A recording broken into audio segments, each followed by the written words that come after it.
Hi, and welcome to the Sam Dever Podcast. I'm your host, Sam Dever. In this episode, I talk to music artist and producer MOA. I've known MOA for almost 20 years and have worked with him on several projects. He is a man of many talents and is never afraid to say what is exactly on his mind. I sat down with MOA at the M Resort in Las Vegas, and we had a conversation. See, are we recording? Yes, we are. Testing. So Good to go. We're good to go. Nice. Here we are. Yeah. Vegas. Yeah. This is surreal, man. This is surreal. Man. Many years in the making. 20 years. Almost 20 years since we first met. Yeah, right. 8th grade. That's it was 8th grade crazy. at the YMCA in Canton playing pickup ball. And insane. I'm driving here. And it didn't really hit me till I was driving. I'm like, well, wait, what are we going to... It's not coming up with stuff to talk about with you. It's what not to talk about with you. We talk 2 to 3 hours every other night anyway, so That's not that frequently, but every time it's like, it's you, any of the other homies, I'm like, look down and be like, dang, it's been 2 hours. Like, I got to get off the phone. I got stuff to do. I know. It's almost like we can't even... It's like we can't do a short call. Like, it's like... If I talk to you, I know it's a 2-hour conversation. I know pretty much what I was going to do that night is pretty much done. It's just so much to go through. Yeah. Well, first time seeing you in person, man. How are you? I'm great, man. You good? Just living the dream. Yeah. Trying to stay COVID free. Yeah. It's been when was the last time we saw each other? Before the shutdown. Was it? Yeah, we haven't seen each other this entire time. Yeah, it was. Korean barbecue rings a bell. I think you and KG and it's probably been it's been that long? 9-10 months. Yeah. I've lost all concept. I don't know what day it is. Doesn't matter. Yeah. It doesn't matter. That's crazy though. That's a long time. But this is what COVID's doing. Mm. My mom would be out here every other month, it seemed like, and we haven't seen her in forever. So it's just bizarre times. Mm. It's really interesting to be an observer. So. And again, like, we could probably do an entire podcast times 10 on what we think of everything going on. Because it's like, you don't know what's going on. You just don't know. There's just so much uncertainty. And even like when even like doing this podcast, I'm like, all right, I'm doing this podcast, I'm putting together a plan, and I'm doing this, I'm doing that. But then it's just like, shit. Like, is the world going to be around here in a month? Should I be doing something else? I got to execute and worry about being alive? Interesting. Yeah, it's like, should I be doing something else right now? Should I be getting a cabin in the woods? Well, that's definitely, my plan. So it's coming along, but that's been my thing. Mm-hmm. The beginning of 2020, I'm like, I've got 30 tracks to release musically. I've got movies that I'm writing for you and Ford. I've got, I really dove in, and you kind of look at your creative exploits and you're like, what the fuck does this matter to anything that's going on right now? Mm. And me particularly having kind of a little bit more dialed in content in terms of who might mess with it. I don't have easy listening music. Like, you listen and you might hear some things that make you, question tenets you've held for your entire life. So it's like going that deep and trying to write that stuff and then put it out and doing all the minutia behind what it takes to, because it's not just you make a song, you throw it out there. I'm playing the same 4-bar snippet to just make sure that there's not a pop or this, that, and the other. And it's still not mastered fully, in terms of what would be comparable to a radio track or what have you. But, you make do. So it's like when you see what's going on in the world, civil unrest, protests against police brutality, division being sowed everywhere. It's like, you're like, am I taking a part in that? Am I putting out stuff? Because my stuff is talking about things that have to do with social commentary and whatnot. It's like, you don't have the energy sometimes. I didn't stop writing. I didn't stop like working on my stuff, but I just said, man, I'm not gonna put anything out right now. What's the point? And there's so many different ways to go with that. Because, well, first off, I wanted to say, it's interesting what is happening right now, because a lot of our relationship, both musically, artistically, and conversationally, if that's a word. I think it is. Okay. You would have corrected me if it's not. See, I thought about this, man. I'm like, bro, you didn't use that right. Probably. Yeah. Nope. There's people that know me, but like know me. So, you know me. Like, right. So like, you'll just tell it to me straight. Well, anyway, like a lot of the music we made when we first started doing it, like, had to do with exactly what is happening right now. That's bizarre. What's crazy. So we'll definitely have to do something with that. Yeah, but for sure. Your music, man, like, I love your music, man. I'm not just saying this because you are who you are to me, but you're literally one of my favorite MCs. In my opinion, you are one of the greatest MCs unknown, like that people don't know. Like, I appreciate I'm bumping Gun No. Shout out to Ryan I believe Pineda. it too. I didn't for a long time. I really didn't. But I know nobody does what I do. Yeah. That's the one thing that I'm very comfortable saying, that my art is incomparable. It's not incomparable.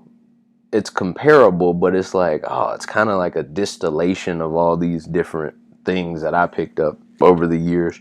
But I know nobody does what I do.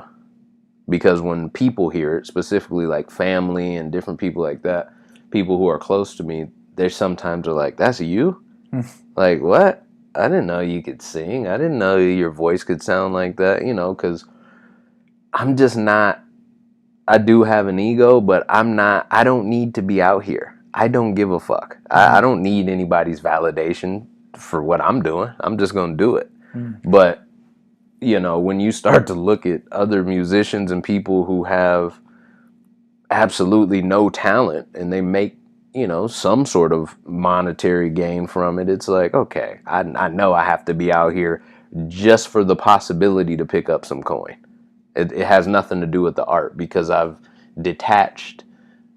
It's I don't know who this quote's attributed to, but it's like, once you create art, you have no attachment to it. Whatever anybody says about it is just what they say about it. It's something Rick Rubin would have said. It might have been something that I'm paraphrasing from him, but it's like, it's just, the art is going to be the art.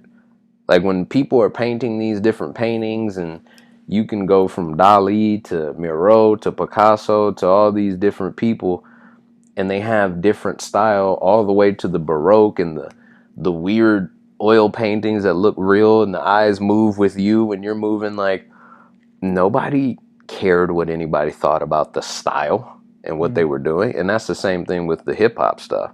I say what I say, whether it be through this medium, podcasting, just tweeting stuff, and people secretly being mad and not saying anything to me, or actually spitting. It is just my style. And I've finally come to that point where I'm like, I don't give a damn what anyone really thinks about it, but I want you to consume it and pay me for it. So it's like, it's two different worlds. It's like, I'm a creative business person anyway, by nature and by profession. So then it's like, it's the duality of like, you're creating your art for the creativity and enjoyment and just your own self-gratification or aggrandizement. But then it's like, once you start trying to monetize those things, you can't look at your art in the way you do when you're creating it if you're selling it as a product. So now I'm just looking at the art. I do my art. I feel how I feel in it. Hopefully it evokes that feeling with someone else. If you don't like it, you don't like it. But you can purchase it. And so it's a weird thing for an artist. Well, that's one thing about you. Well, yeah, that's one thing about you too, is you don't compromise your art. You may tone it down once in a while, but like I was going to say, like, knowing you and knowing that you are one of those people, and this is something different I wanted to talk about just in general. Yeah. ever since I've met you, I've told people about you. You probably the best at this of someone that you do not care what people think. You are going to let your opinion be known, and you will do it with confidence and a straight face, whether someone agrees with you or not, whether you know if you're right or not. Like it's. I'm still working on that, and I'm finding there's so much freedom to be able to do that. I have to tell you, I told you on the phone, I was in Upland 100%. At a bank. At Wells Fargo. The old stomping ground. And your old Inland Empire. And it's a huge line, only like one teller. Yeah. It's obvious we're going to be in there a while. And this guy in the way back just goes, "Excuse me, excuse me," like really, really loud, and said, "Excuse me, sir," to the bank manager. Yeah. "There's a bunch of people in line and there's only one teller. What are we doing here?" It's like, we need to fix this, and like this, and like they worked it out, and then someone's like, "Thank you for saying that," and he goes, "Hey, where I come from, a closed mouth don't get fed." 100%. Just like 100%.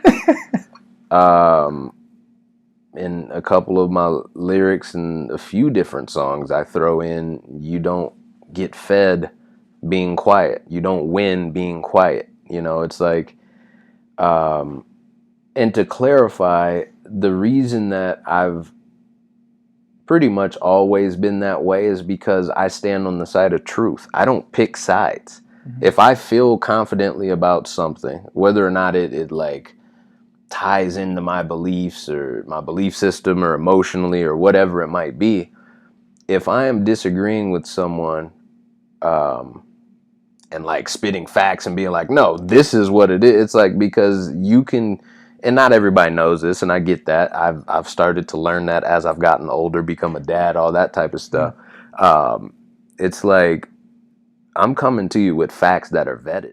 Yeah, I was just saying that, to summarize, because I'm pretty sure I was on a bit of a tangent. There's just so much we can talk about. I'm just like, for sure. We need like 12 hours. Yeah, but no, you were saying the whole thing about just being an outspoken person, strong in your convictions, standing up for yourself. Yeah, I've always been that person. And the thing is that people misconstrue about me, and just naturally aggressive people anyway, is that we don't look out for the little guy or whatever. You went to high school with me. I was friends with everybody, everyone. You know, I was the head of a service organization that had from the nerds to the weirds to the goths to the I mean, it had everybody. And I always felt like, hell, if nobody else is going to say something, I am. High school, basketball, Dunlap. I said too much, didn't get to play for the next 4 games. But what I said about a certain gentleman who came to the game with 2 left shoes was just that. You know, you going to give this man PT, and he came in here with 2 left shoes? I'll never forget that, because it felt, it's hilarious thinking back, but it felt so good to say it, because I knew that wasn't kosher. I knew that wasn't something that would be like, "Oh, you know what? You're right. You're going to play." I knew that was going to burn the bridge, but I also did it kind of for myself in a way where I'm just like, I don't care what's going on around me. I don't care what's being shown to me. I firmly believe in the things that I believe, and I believe in seeking truth, not to necessarily confirm the belief or the bias or what have you, but to shore up what I thought was correct. And if it's not correct, I'll deviate. I'll move. I'll pivot. I'll be like, "Oh, you got a great point." How many times have we had conversations where I'd be like, "I don't know." You'd be like, "Well, I mean, this is what it is," and blah, blah, blah. I'm like, "Okay, cool." It's not always asshole, direct. You know what I mean? There's subtleties to it. And obviously people don't get to see all I'll never forget when a girl in high school came up to you and said, "I just want to let you know that you are an asshole." And you looked at her. I'll never forget. I remember that. Didn't flinch. She just said, "Thank you very much." Yep. And just like, you know, like most people. But I have noticed as we've gotten older, like you have seemed to found a pretty good balance. Well, I just can't say everything all the time. Unless you're making your music. Exactly. And that's where I've channeled it. Now I can say whatever I want, do my little podcast once every 3 years. I could do that, What's the say what I want. podcast, just so people know? MOA Man Musings, MUSINGS, MOA Man Musings. That's on Instagram, Spotify. Everywhere. All that. And it's just me ranting. It's like, it's literally like, it's pretty cathartic too, because it's like having a conversation with yourself about things that you're thinking about. And then kind of what I want to do with that is just promote a little bit different thinking. I just feel like, and not to denigrate anybody or put somebody in a box or anything, but it's like, I think people now that we have so much technology at our fingertips and everything is so quick, it's like, it's the same with information. It flashes across you. You might read a byline or see a post or do this or do that. And you're like, but it's like, okay, that's surface and that's easily manipulative. But once you start diving below the surface, which I do in my podcast and with my music, you start to see something that is in front of everyone that everyone is not seeing. It's like me and you could look at the same spot. You're going to see other things than I see. And that's the one thing that I think becoming a father helped me with. And then just getting older to being like, I'm not trying to fight people all the time. Like, I don't want to cause problems. I'm not here to do that. But I'm also not afraid to say whatever I'm going to say. You're not just going to talk crazy to somebody and get away with it. I'm going to say something. I was going to bring that up, fatherhood. How has fatherhood changed you? What have you learned from it? A lot. I've learned patience, how to be focused and determined for someone other than just me, because I struggle with that. Like, I don't care what's going on around me sometimes, and that leads to depression and anxiety and stress and all that. It's like, I'm just working, I'm trying to get this done, I'm trying to focus and make sure you can't do that all the time. And so with a child, it pulls you out of that. It don't matter how I feel or think or whatever is going on. He wants pancakes in the morning. He wants to have a dance party. He want to talk, and you know what I mean? So you have to just look at life a little bit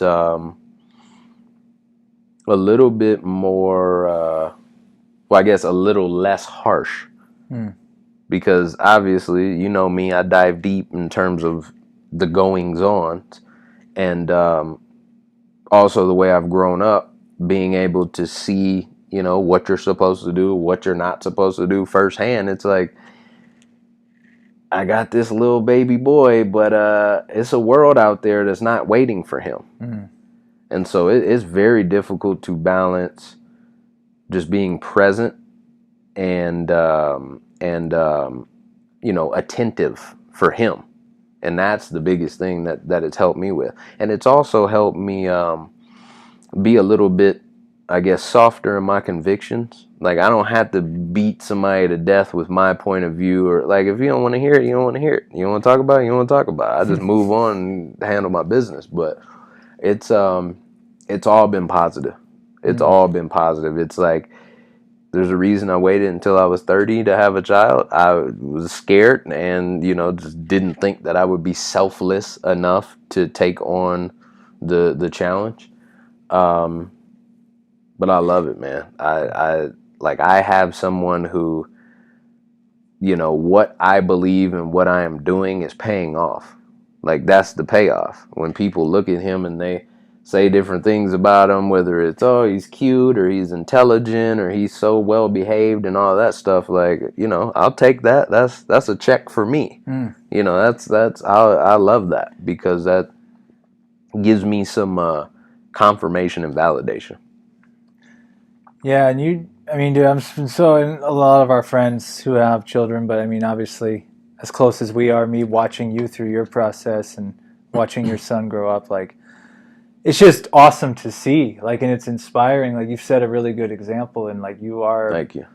I guess what I'm leading to. I could probably smoke less cigarettes, less weed, drink less, those types of things, but Well, also too, like what's interesting about it, I don't know if I've noticed in the podcast I say interesting like 50,000 times. I'm trying to get away from that word. One thing I've noticed with you in fatherhood, it has not stifled your creativity at all. It did though for a very long time. Did it? Okay. Yeah. Oh my God. Well, okay, that was my question. Is it? I know. I talked to all you. No COVID. Pardon me. I talked to all you guys when this was first going on, and like all of you have like bags under your eyes in the first 6 months. Yeah. Like, oh, you're not going to sleep. Yeah.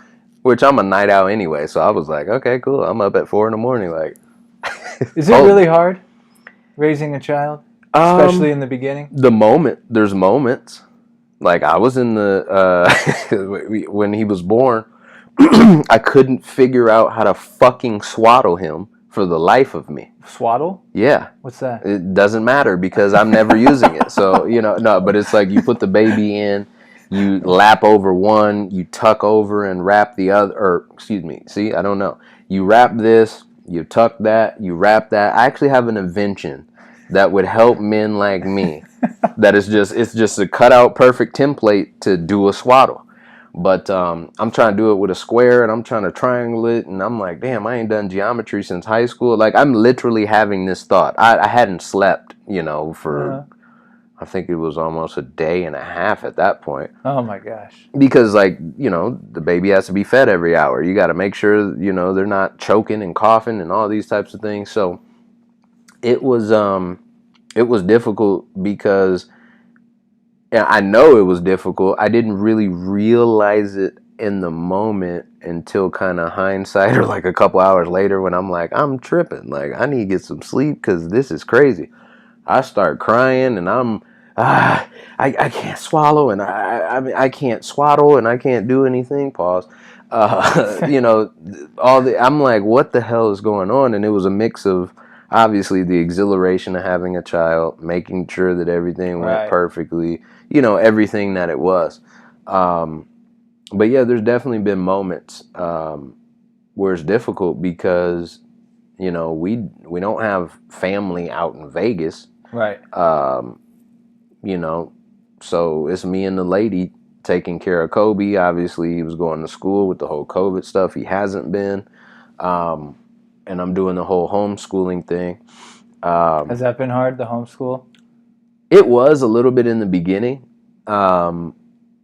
because I think one of the things, like now it's like a well-oiled machine, and I'm doing pretty much everything I need to do and hitting that mark consistently. But like you have to also take him into account. Like I'll be like, let's work on our letters and boop, boop, boop. He'd be like, no. I'm not doing that. What's this letter? It's an A. He's V. I'm like, come on, you know this letter. B. What's the letter? And so it's like that is part of the patience that I've been taught. But yeah, there's definitely moments. I can't really pinpoint a ton of moments that would be, good to be like, hey, this was a challenging moment and this is what I learned, because it's literally every day, almost every moment.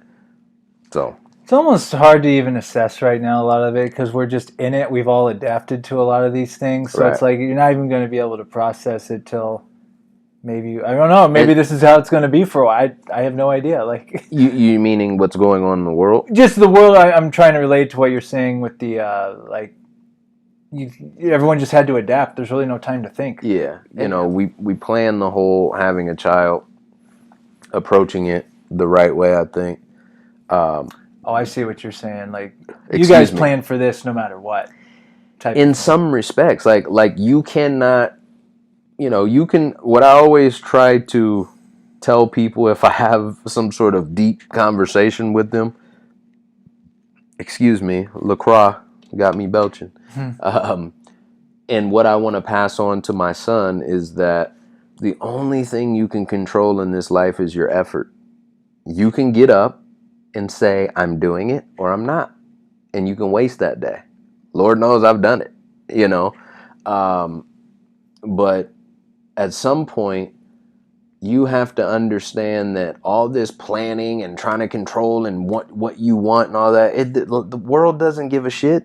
It's going to do exactly as it's done. It'll keep spinning. People will die. People will be born. This is it. And so we may go, that helps. but this place ain't going anywhere. No, not at all. And the systems won't either. They're working exactly how they're supposed to. And so when you realize that, and then obviously you take on the task of raising a child, someone that you hope is going to be a productive member of society, you start to understand the parallels between raising a child and life, which, I mean, I guess it's not a parallel. It is just, they're both life, but it's like all the things that, we talked about in high school, what we were going to do, talked about in college, what we were going to do. We did a lot of those things, but a lot of those things didn't happen for reasons that are not within our control. And that's the same thing with raising a child. There's going to be things that happen that you can't control it. It just is going to be that way. You have to adapt on the spot, or you'll be a shitty parent. And I didn't have, my dad kind of, in terms of like his availability, that was the shitty part. But my dad gave me a lot of game. But my mom is the one who reared this. She's the one who put the confidence in me. She's the one who put the undying thirst for knowledge. She's the one who put the question everything into me, and so did my grandfather. So did my grandmother. Rest in peace to both of them. Yeah, absolutely. But, my mom gets that credit because it's like, in some of the things and conversations that we have now, it's like, sometimes I might think of like, well, you kind of raised me this way, so like you can't be surprised that I'm coming with this position or saying this or what have you. But it's I can only hope to give my son an inkling of that. And if I do, I will equip him better than most people are equipped. And so that's like the I guess that answers and goes back to the question of what is hard about it or what makes it hard. It's like you're balancing the world with, I want this person to have a good childhood, grow up wholesome, not have to worry about me putting on my mental stuff onto you and other people. You know what I mean? It's a lot. Yeah, no, and like as you're saying it, I'm like, well, yeah, like when you think about it, it's like you're trying to, like you said, the world's going to go on and the system's in place, things are going to happen, but at the same time, you want them to experience that, but at the same time, you want to equip them with a mentality or knowledge how to navigate it at the same time. Exactly right. And it doesn't always work. Even though I've given all the credit to my family, I didn't take the right path multiple times. I just decided, fuck it, I'm going to do it my way. My path was laid out for me very easy. Go to college, get the job, stay in the job, die happy. I didn't want that. And so I went other avenues. I said, I'm a creative. Why am I doing all this other stuff? I don't care about none of this stuff. So now it's about, as you get older, balancing the necessities and fueling those by a job or some income coming in. T-shirts that you can get here, shout their names, Navu Apparel. I was going to get to that. That's a company that my mom and I started in loving memory of our ancestors, navigating you towards knowledge through apparel. That's the goal. And I made this particular shirt, Shout Their Names, because the names are too innumerable to list. And it's a shame that we have been shouting these names for 400 plus years, since enslavement. So it's all about getting all of that stuff, distilling it down, not scaring someone, the little one, and presenting that knowledge in a way that is palatable so that they can navigate properly. Because one thing that was great about my adolescence was I was able to start companies. I was able to, try to do a little business here or there, working with my grandfather with rim ball, which he had for 40 plus years and all of that type of stuff. Like all of that, whatever it is, I don't know if you put it in like a manual and be like, here, child, this is what you got to learn off of. But that's kind of the goal. Yeah, and you mentioned I wanted to, yeah, you've always since I've met you been very entrepreneurial, and Yeah. I know your grandfather himself was a very entrepreneurial person, an Yeah. amazing man. Uh, is that something you think you were born with, or you think that's something that was influenced into you, or do you think it was a kind of little bit of both? I mean, it just has to do with the proxy of seeing him. Hmm. That was probably it. Um, from being, what grade was I in? Fourth or fifth? And yeah, fourth or fifth grade, having my bike, looking for carts for my candy shop around the town, and like anything that I wanted to do, even going back even further, going back even younger, me inventing my first invention called Kick Hoop, which was an aid for soccer players to train on, Hmm. and that being a product that was sold and put in big expos and all these types of things. And I got exposure to United States soccer program. And it's like anything that I kind of wanted to sink my teeth in that had anything to do with business or entrepreneurial efforts, I was always supported. Hmm. Like my mom said, "Oh, you're gonna start a candy thing?" I'm like, "Yeah, I need to go get some candy from Sam's Club, and I'm gonna sell them for 50 cents a piece, even though I got it for $3." And that was something that was always pushed. And you know, in high school specifically, it was like one of them things where our parents would give us allowance and different things like this every now and again, and we always had what we needed, but we wanted to go to Peoria on the weekend and go to Northwoods and get some forces that were fresh for $68, or grab a jersey or a t-shirt, or new headbands and stuff like that. So it was always about do something where you could put a little bit of money in your pocket too. Hmm. And that was the one thing that I learned from my grandfather. I mean, it'd be summers hot as hell down on Southwest, or down on Adams in Peoria, Illinois, packing up games, just sweating our asses off. Me and him doing like 400 games from top to bottom, from making the box to sealing everything up to getting it on the pallets to giving it to the freight guys. And it was a really good experience because I got to learn what it takes, to get somewhere.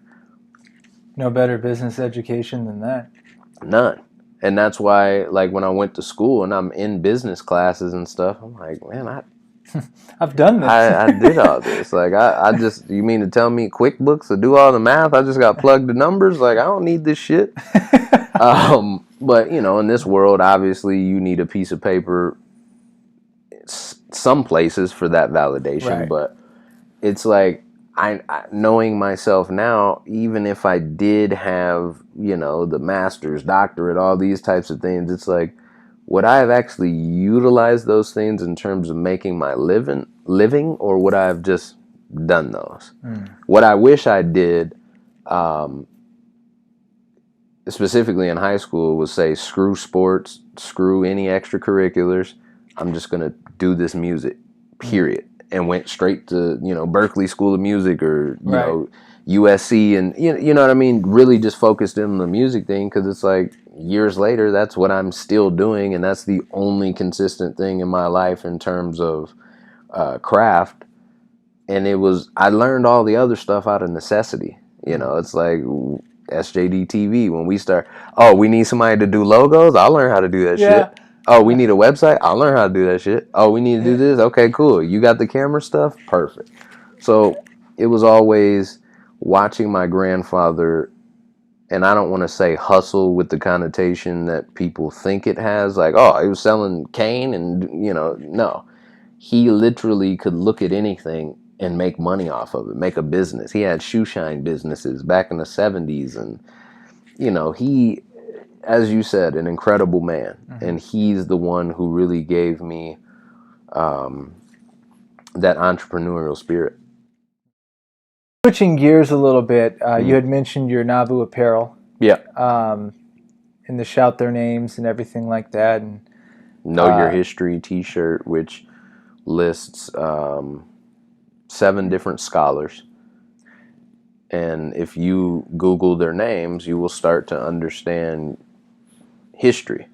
And it's know your history, and it's not specifically guided towards black folk only. It's your history too. As a white man, you sit a descendant from an African. Mm-hmm. Everybody on this planet is a descendant from an African. And so I think that once that's widely understood and people start to understand, where did science come from? Where did the, not what they have now as religion, but spirituality come from? Where did these amazing building trades come from? Aliens didn't build the pyramids. What people want to say that they did because it's just unexplainable to the mind now, but as some theories out there, and I'm going a little bit deep. We can go deep here. Yeah, we can go deep. But, the younger dryas theory that says that there was an impact 12,500 years ago also validated the fact that the Sahara Desert was a wet, marshy land. There was likely tributaries and rivers and things that ran horizontally across Africa that connected the Atlantic to the inland parts of Africa, the delta of Egypt specifically, the mouth of, going up into the Mediterranean and all of that area. So we get taught these things in small little boxes in a curriculum that gets presented to you because a bunch of people decided that's what's cool. I read a quote that Anthony Browder was talking about on one, and that's a good name for people to look up in terms of symbolism and the tie to Kemet and masonry, and it's demystified. Like the things that you see all over and you think they're one thing, they were stolen from another thing. And so I think once people start to see that, you can see the grand manipulation, if you will. You can start to see through some of those things. And all of that is what has kind of given my mom and I the energy to put these things out and to try to say that, okay, there is evidence that there were people here at one point way longer than what the Bible is telling you. And that is a fact. That's the reason why they find bones like Lucy, who happens to be I think they found another one that was the missing link between Homo hominidian. Some say, I'm not, whatever you call it, archaeologist, whatever it is. Anthropologist, whatever it is. Yeah, what anthropology, I think, is what it is. Study of people in the past. But that's something that it's like. And another thing that I want to make a comment on is that when you do shit like this, you understand that it's not widely going to be accepted. It's a lonely road at the beginning. Yeah. I have a couple of things in the works where there's some influencers and some people who are going to wear my shirt, and I'll be able to kind of put it out there and maybe siphon some folks from that. But it's like when you're talking about things that go against what you have comfortably agreed to from what you've been taught, that's heavy. And some people look at it like a book by Ivan van Sertima. They came before Columbus. There are people still to this day that refute that Africans could get from Africa to the continent of North America. But yet plenty of people, one Norwegian guy put up a bunch of reeds, the reeds that you can get that are widely found in the Nile from the banks, and made a boat out of it. He took a particular route of which he was able to go from, I want to say like the northwest of Africa to like Nova Scotia or something like that. And so when you have things come out like that, and then me having read Ivan van Sertima's book, They Came Before Columbus, in it there's a passage of which Christopher Columbus's brother says that in order to navigate these seas, we had to learn from Africans. Some of these Africans talked about different areas along the western coast that would allow you to get to places like Brazil, to places like Cuba, Nova Scotia area, United States. yeah, the U.S., the North America, without having to deal with, you know, choppy seas and a bunch of weather and all that type of stuff. It's just pretty much smooth sailing. Yeah, you have to deal with storms and things like that, but it just, when you start to pull these different things and you corroborate what you've read or an anecdote from someone firsthand who's talking about this mystical information that was passed down, and then a guy who's a Norwegian reads a couple of books and then just decides to do a test and is successful, now you start to understand that a lot of these things that we thought were impossible so long ago were not only easy for these people, but they were masters at them. And so that is the whole thing about Nauvoo apparel. Nauvoo apparel. Navigate you through apparel towards knowledge. Man, there's so much I want to say off what you just said. Well, because it's one thing that right off the top is like, it's like, and you and I have this talk all the time, is like, as much as we think, I feel like there's a lot of society who makes us feel so superior because of this technology. That's right. These phones, these laptops, these computers. Like, look, I'm grateful that we're able to do what we're doing right now like this. But of course. In a way, we're losing intelligence at the same time. I was listening to someone and they said, like, people can't do math anymore. Right. Because they just whip out their phone. Yep. And they don't memorize phone numbers anymore. It's just all right there. Right. It's convenient, but is that necessarily a great Yeah, because what happens when you're stretchered out and you are severed from the spine, you know, neck down, and they're like, who can we call? You don't have a phone or anything. It's like, I don't know. I don't press mom.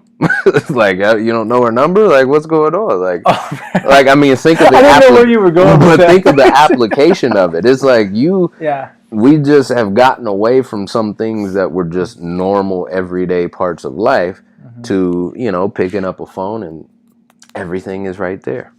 Remember back, was it early high school when we had phones? Like, I had everyone's phone number memorized. Yeah. I had it all memorized. I remember I still remember everybody's phone. The 647 and then whatever your 4 was, or your cell phone, 224, 338s, you know, 678s, like it 338s, you still remember all that. Instead of getting absorbed into going down an Elon Musk, us getting absorbed into technology rant, which we could do. Easily. I want to go back to the Africa thing. Yeah. One thing I've always been really appreciative of you, and the more cities I've gone to outside of Canton, Illinois, the more like I'll stop and pause. I'm like, oh damn, like, oh, Marcus grew up over here, and then he came to this small town of 20,000 people, and he was one of the very few black people in the town, and you know, you were one of the first black people I ever met growing up in a small town. Yeah, that's growing up where I grew up. I mean, I had met black people, but then actually became friends with the black person because you came to our high school, and was one of the few black people there. And I've always appreciated you educating me and you know, allowing me a safe place to ask questions and have conversations. So for sure. I'm just curious if you could just maybe just whatever direction you want to take it, give your perspective, you know, as being a black man in the United States. Well, to quote Paul Mooney, the black man is the most copied thing on the planet Earth. Like it's you have that, and then you have the you know, police brutality. So being a black man in America, for me, it's multifaceted, because there's plenty of people who don't think that I'm black or don't know that I'm black, and they'll say different things. I've had it happen to me multiple times where somebody says something and then I'll be like, I'm black, and then they're like, oh, I thought you was like Mexican or Arab, or I mean, I've heard it all. I've heard Arab, Mexican, Spanish, like all types of different things. And so that portion of it is interesting. One But it's like when you, like when everything was really going on with the whole with George Floyd being murdered and all that type of stuff, it was like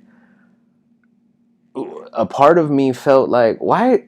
I don't understand. Why is everybody so angry and so visceral about their actions? This has been happening constantly. So it's like, I mean, I've had run-ins with the police, but I knew how to navigate those situations. I don't know if I said the right things, if it was luck, if it was God, or what it might have been. And thankfully, I haven't been, you know, I mean, I've had a cop draw their gun on me, but I haven't had, like, been in a situation where I was really fearing for my life. I just felt, okay, I'm not going to do anything to have this person shoot me. I don't say that to say that any of these black folk who are wrongfully killed by the police could have done anything different.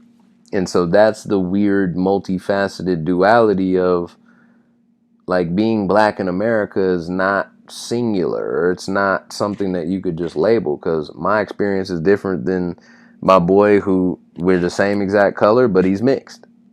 You know what I mean?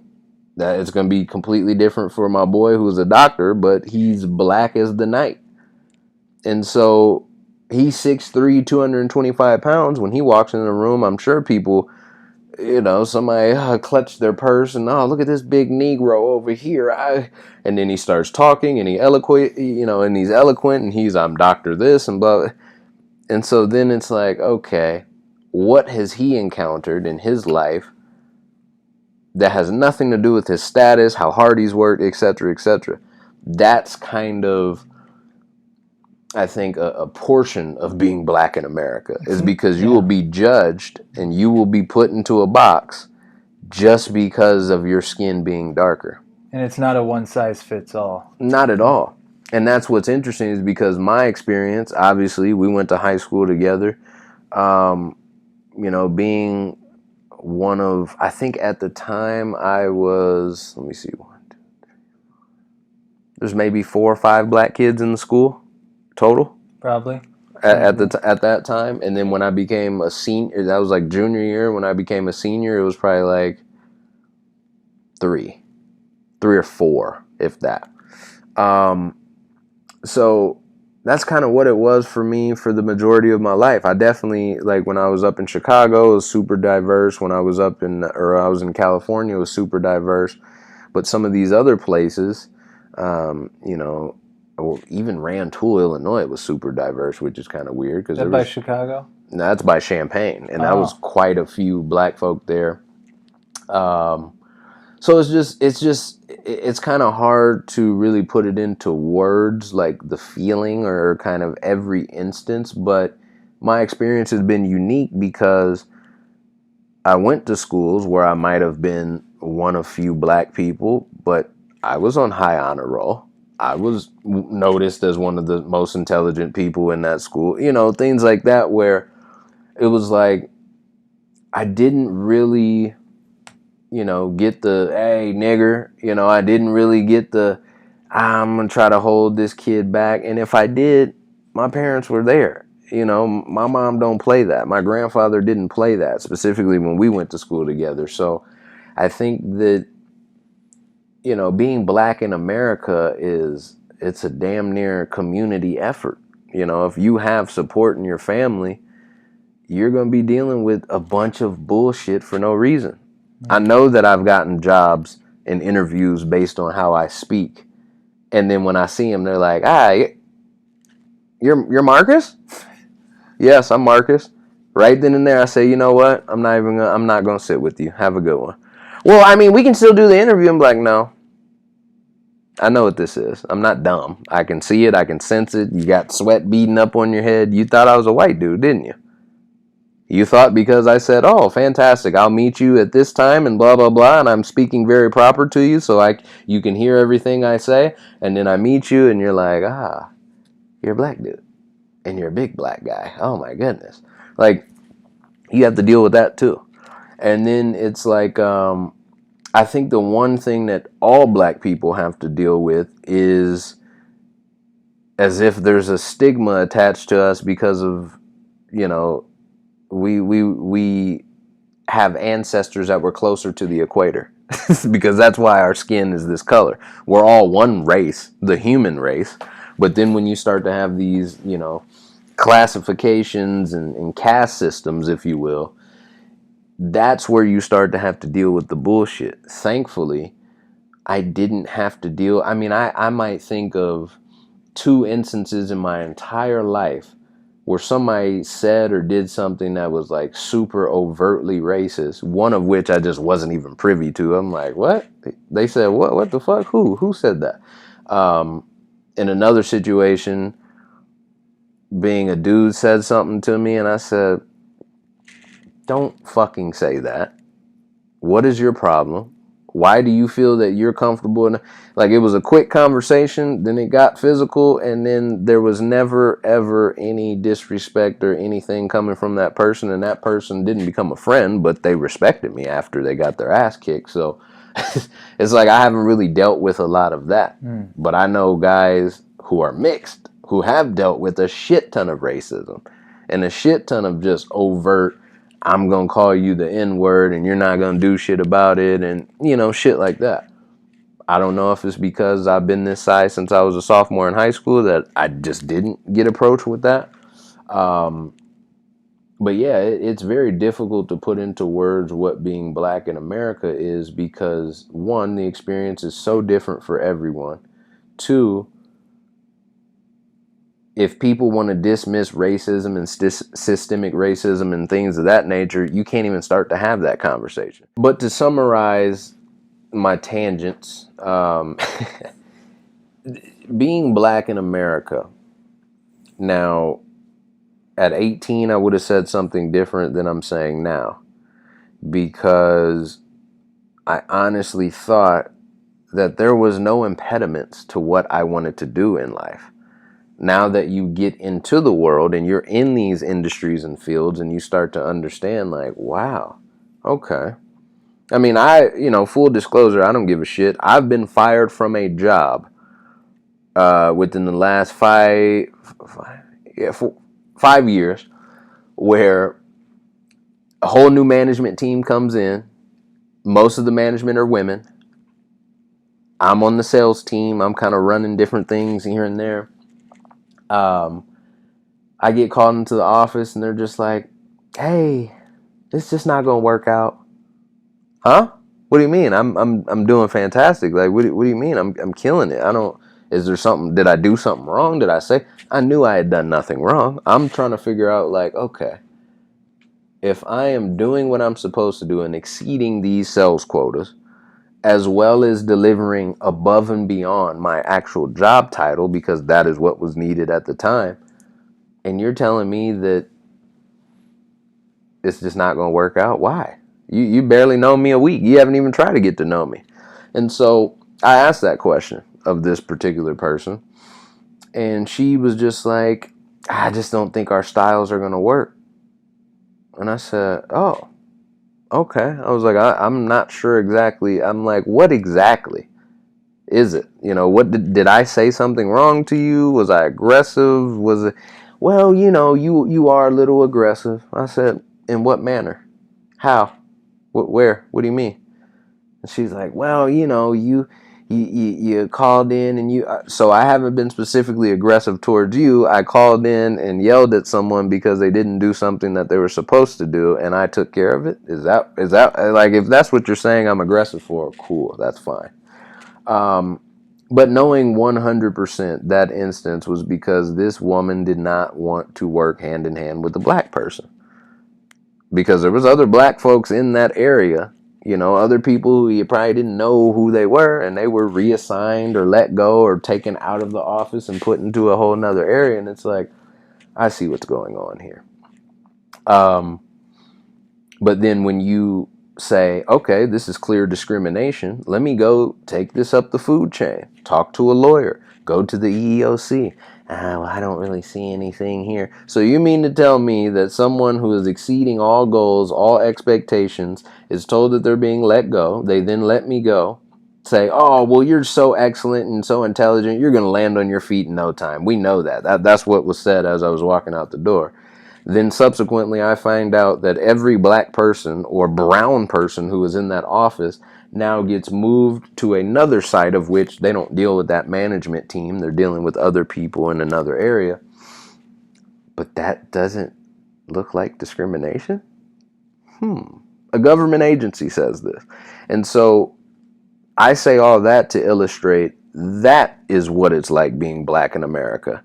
You can be doing better than everybody around you, your counterparts, outselling them, outperforming them, out whatever the fucking them. And you will be taken down a peg simply because of the color of your skin.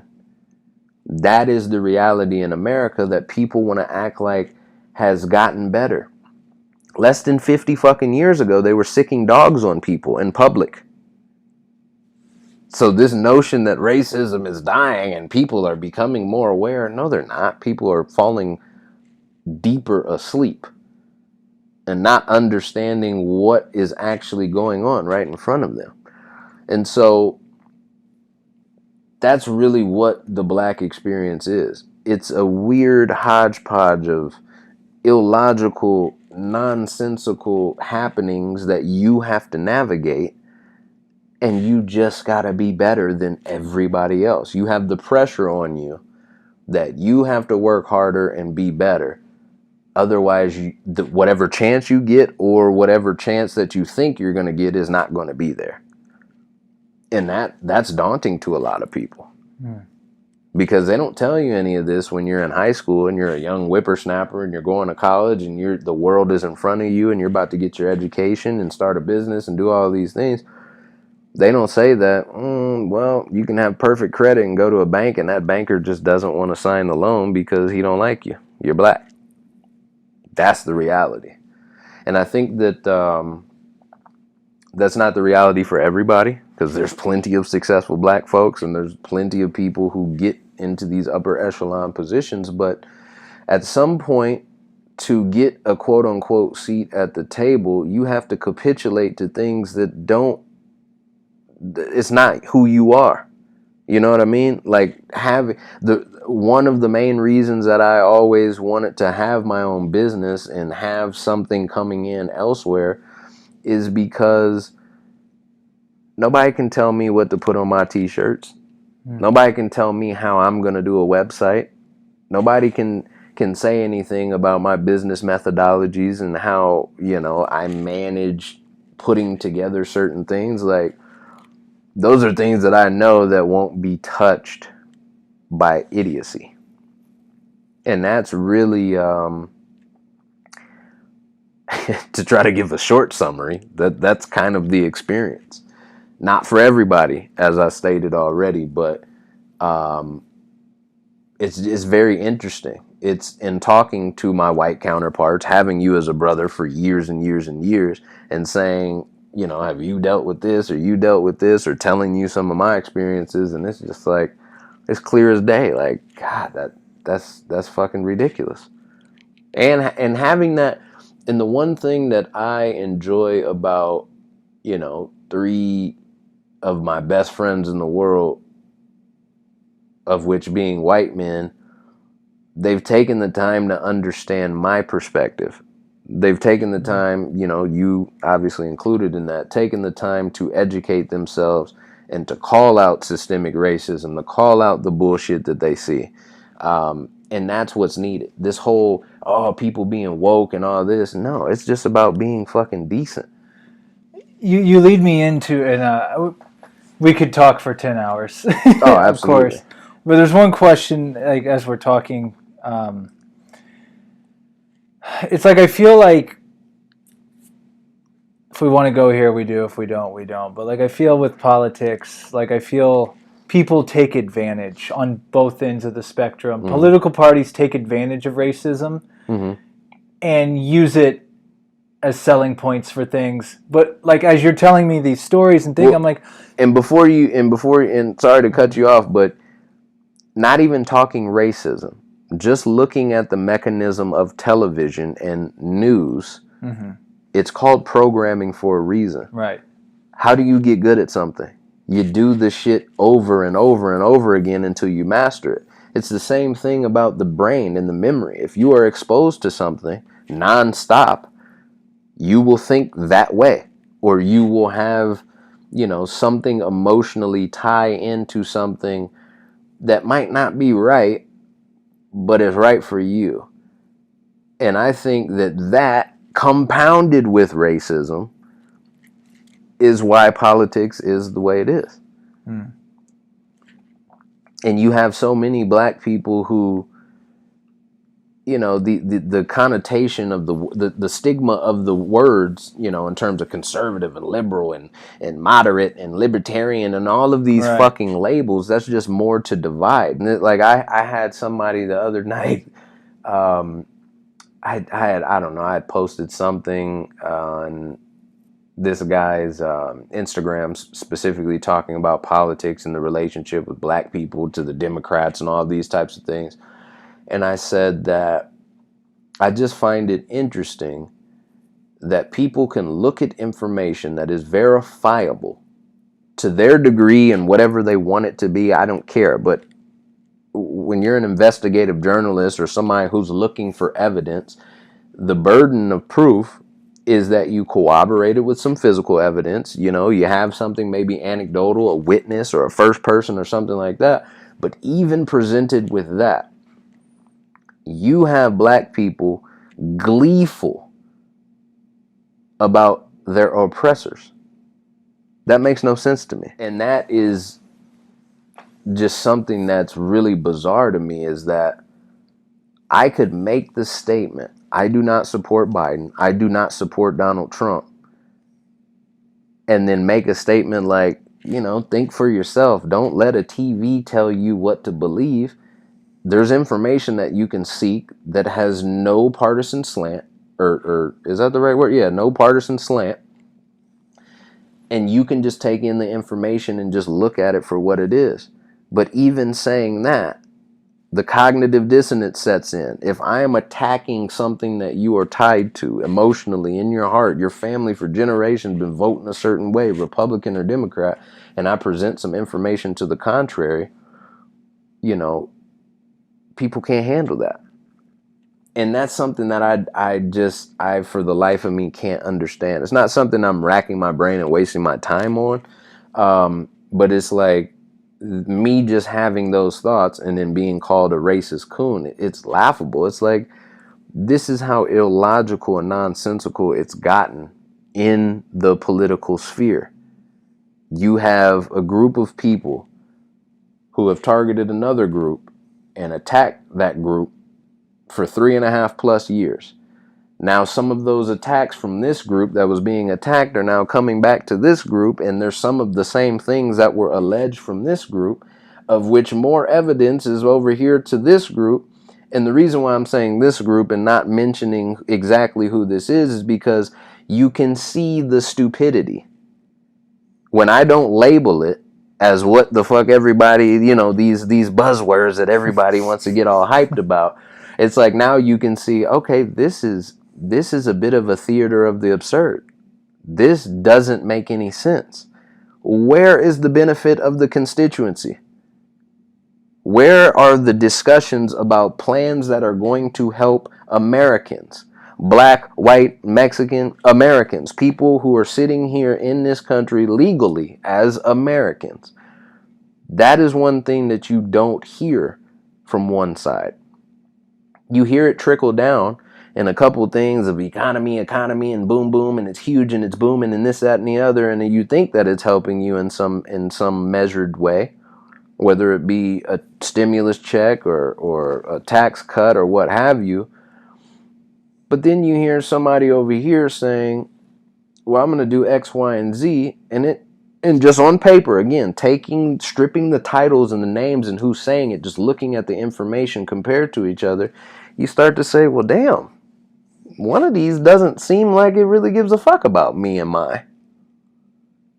But again, that statement and coming with that point of view, just looking at the information without a partisan slant, you get labeled a racist coon.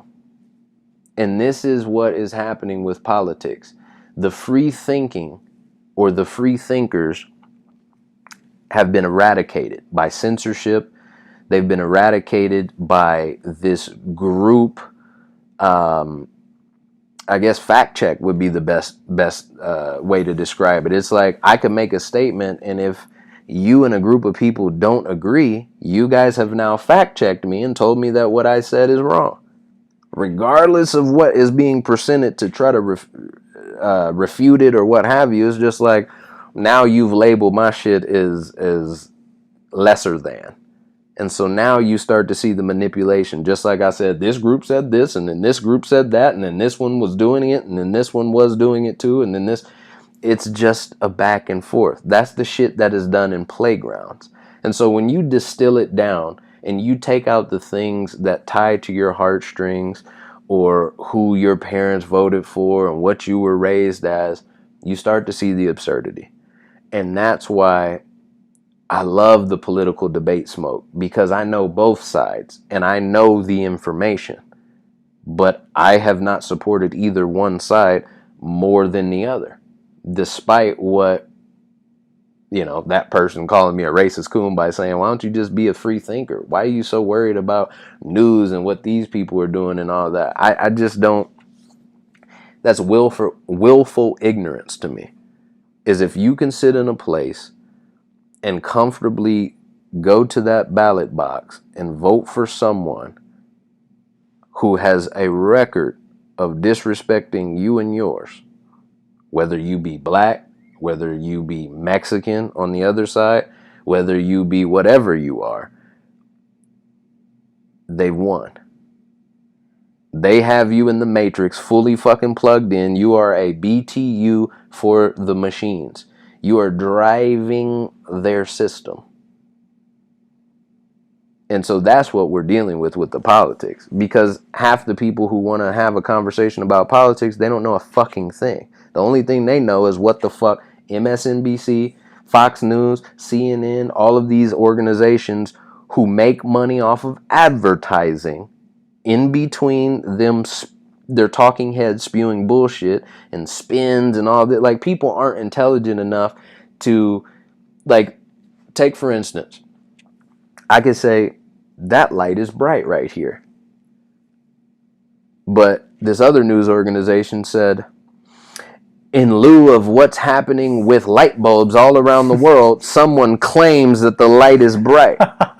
So it's like, it's the same thing. It's so true. But you're throwing all these other words and misdirections and shit that dumbass people, 90% of Americans, I'll say there's probably 10% of people who actually can think critically, who can look below the surface of bullshit and say, oh, there's something else here. Oh, this is trickery. That's why I don't waste my time looking at a lot of this shit, but I'm privy to the information. And some people might say, well, how is that even possible? It is possible. As you and I's conversations, that I won't get into the depths of them, but conversations that we've had where I've said certain things, I ain't looked at a CNN or a Fox News. I didn't get that information off of there. People don't realize that there's other informational sources all around the world that have nothing to do with America. And so that is why I love having political conversations with people, because I actually want to talk policy. I actually want to talk about, what are we going to hold these people's feet to the fire and say, these are the things that we want and need? Do you want to live in a place that is fair and balanced for everyone? Or do you want to live in a place where they say everything is supposed to be fair and balanced for everyone, but you literally look at certain areas of the country and you're like, y'all been here for 100+ years and ain't shit good for anybody living here. Black, Mexicans, poor whites. I'm talking about the hoods. And, this whole attributing bad areas to democratically run areas, and there's Republican areas that are shitty too. But it's like, when you start to look at these politics, And then we're talking about technocrats and different people who got billions of fucking dollars microdosing on fucking psilocybin every day, and they're coding and coming up with algorithms and shit like that. What does that have to do with the poor person? What does that have to do with, you know, Joe the plumber, or whatever they had back in the day? I forgot about that. You know, like the middle class all person, you know, that archetype. But it's like, I just don't understand. It's just a weird thing to look at politics, because, as I told you in our personal conversations, my aunt sent me a bunch of things that I didn't think that I was going to be able to get my hands on in terms of my grandfather's writings. And a letter that he wrote in June of 1984, I swear to you, if you cover up the time, the date, and read it, it reads exactly what's going on today. And so my question that I ask myself is, if it's been 35 plus years since he wrote that and felt that way and was spot on, and it's the same shit going on, so why the fuck are people cheering in the streets? Why the fuck are people on the other side being like, oh, well, the world's over and this motherfucker? I don't hear anybody talking solutions. I just hear arguing, bickering, and bullshit. And then when somebody does talk about what's actually been done, that is verifiable through Googles and all of these other types of things, then you're labeled a coon and a racist. Because I can read information and say, okay, this person said they were going to do this and this happened. But yet this person says this, and then a whole bunch of fucked up shit happened for people who got the same skin color as me. So it's like, you can call somebody racist, but the true definition of racist is having the power to oppress. You know, that's not the Webster's dictionary, but that's definition. But that is what it is summarily, is that you hold power to be an oppressor or to oppress someone. Think about it. A racist is someone who holds the power to oppress, not someone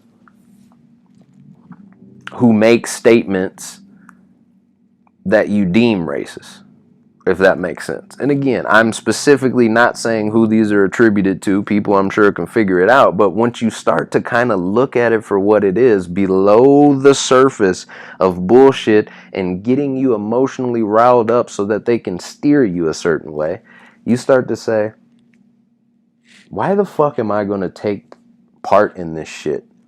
Why am I going to give energy to a sham? And then you just sit back and you look at people and you just hope that some of your family members are more intelligent than they seem to be at this moment. And so it's for me, politics is just not something. And I thought about going into politics and being a political science major, and I had a bunch of avenues of which I could have followed to kind of go that route. But then I just started to really read. I think I saw Zeitgeist, and then I started to read a little bit more, you know, a bunch of books from the Black Panthers, specifically talking about COINTELPRO, the FBI, and different things. And I'm like, so this shit is happening right in front of our face and nobody's none the wiser. And from there, it unraveled. All right, my friend. Well, that is why I love talking to you and learning. And there's so much more we could say, but we got batteries dying. Yeah, we overran the time. We overran the time, but man, love you, brother. Thank you so much for doing this. Where can people find you? You can find me on Instagram. I am MOA Man, MOAMAN. MOA Man Music. You can look at just follow MOA Man Musings. Just look for me at I am MOA Man, IAMMOAMAN on Instagram, and I'll let you know where everything else is at. Nauvoo Apparel, you can get that. That's it. Awesome. And we didn't mention we're actually at the M Resort here in Las Vegas. Yeah, I like the M here. And yes, sir. And also the outro music, which is about to come in, and the intro music was produced by you. What? I did that? You did that. Yeah, We didn't even touch upon music. We'll definitely we'll get on do this music again, man. for sure. We'll do this again. So For much sure. love. Good to Yes, sir. see you. Yes, sir. Until next time. Always. All right.